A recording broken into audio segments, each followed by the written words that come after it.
नमस्कार साथीहरू। आखिर के छ त रहस्य गोसाइँकुण्ड तालको? आखिर किन जम्दैन गोसाइँकुण्डमा पानी कहिले पनि? जस्तोसुकै मौसममा पनि किन गोसाइँकुण्डमा कहिले पनि पानी जम्दैन? अनि गोसाइँकुण्ड तालको कसरी भयो उत्पत्ति? के छ त यसको भित्री रहस्य? आउनुहोस् चर्चा गरौँ।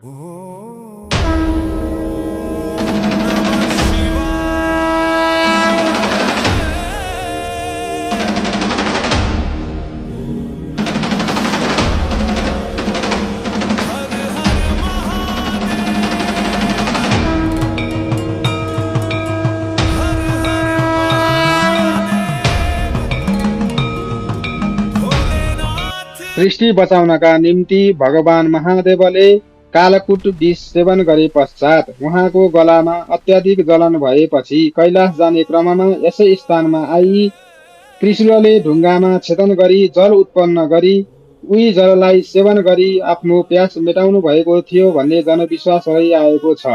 उसै समयदेखि निर्मित यस गोसाइँकुण्ड तालमा भगवानको वास रहेको भन्ने जनविश्वास रहिआएको छ।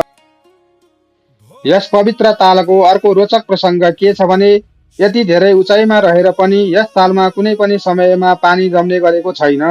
जनआस्था अनुसार हरेक दिन शिव भगवान यसै स्थानमा आएर स्नान गर्नुहुन्छ भन्ने जनविश्वास रहिआएको छ। त्रिशुली नदीको उद्गम स्थल रहेको यस गोसाइँकुण्ड ताल एक मात्र ताल नभएर यहाँ वरिपरि साना ठुला गरी 15वटा कुण्डहरू रहेका छन्, जसमा भैरव कुण्ड, सूर्य कुण्ड, सरस्वती कुण्ड, गणेश कुण्ड, गोसाइँकुण्ड लगायत साना ठुला 15वटा कुण्डहरू रहेका छन्। पवित्र गोसाइँकुण्डमा स्नान गरी भगवान महादेवको पूजा अर्चना गरेमा सम्पूर्ण पाप पखालिने जनविश्वास रहेको हुनाले हरेक वर्ष जनै पूर्णिमामा यहाँ विशेष पूजा अर्चना तथा विशेष मेला लाग्ने गर्दछ। टाढा टाढाबाट दर्शनयात्रीहरू दर्शन गर्नका निमित्त यहाँ आउने गरेका छन्।